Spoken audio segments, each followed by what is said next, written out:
ચારણ, ચૂડલીની ઠેકડી ન હોય, લાવી આપો ને. લ્યો માણસ મોકલું. ના, માણસને મણિયારા હોકારો ન આપે, તમે પોતે જ લઈ આવો. પીઠાસ ચૂડલી લાવવા ચાલ્યો. બીજા માણસો સૂઈ ગયેલા એટલે એકલો જ ચાલ્યો. ડેલીએ રાવળભાઈઓ બેઠા હતા તે બોલ્યા, અંદાતા અટાણે એકલા, સાથે આવીએ? ભલે દેવ, ચાલો. બંનેની ભેટમાં કટારીઓ હતી. ત્રણેય જણા ચાલ્યા. એવે ટાણે મણિયારાનું ઘર ઉગાડ્યું. ચૂડી ખરીદી ને પાછા ચાલ્યા. રસ્તો ઉજ્જડ હતો. પીઠાસ પૂછે છે, જુઓ છો દેવ, ચૂડી કેવી? નાગાજણ જવાબ વાળે છે, ચૂડી ચિત્રોડા, મૂલવંતા મોંઘી પડે. હવે નાખીશ નિત્રોડા, પેલા ભવની પીઠવા.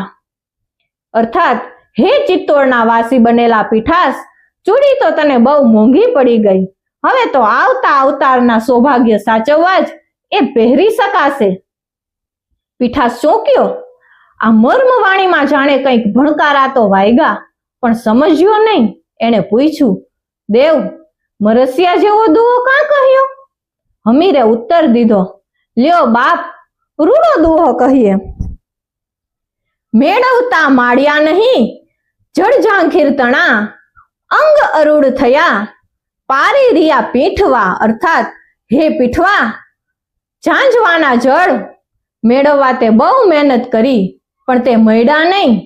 અંગ થાકી ગયા અને પાણી પીધા વિનાના તમે કાંઠે જ રહી ગયા. પીઠાસનું લોહી જાણે થંભવા લાગ્યું. કોઈ ઓળખીતો સૂર લાગે છે, કંઈક ઝાખું ઝાખું હૈયે ચડે છે.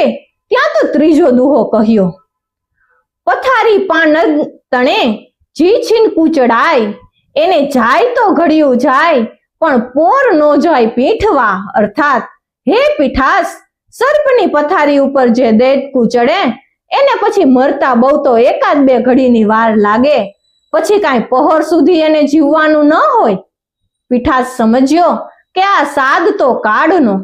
ત્યાં ચોથો દુહો ચાલ્યો, શંખ પાલવ કુંજુ સરસ, વેલ્યું રથને વાજ, રેઢા મેલીને રાજ, તારે પાડું જાવું પીઠવા.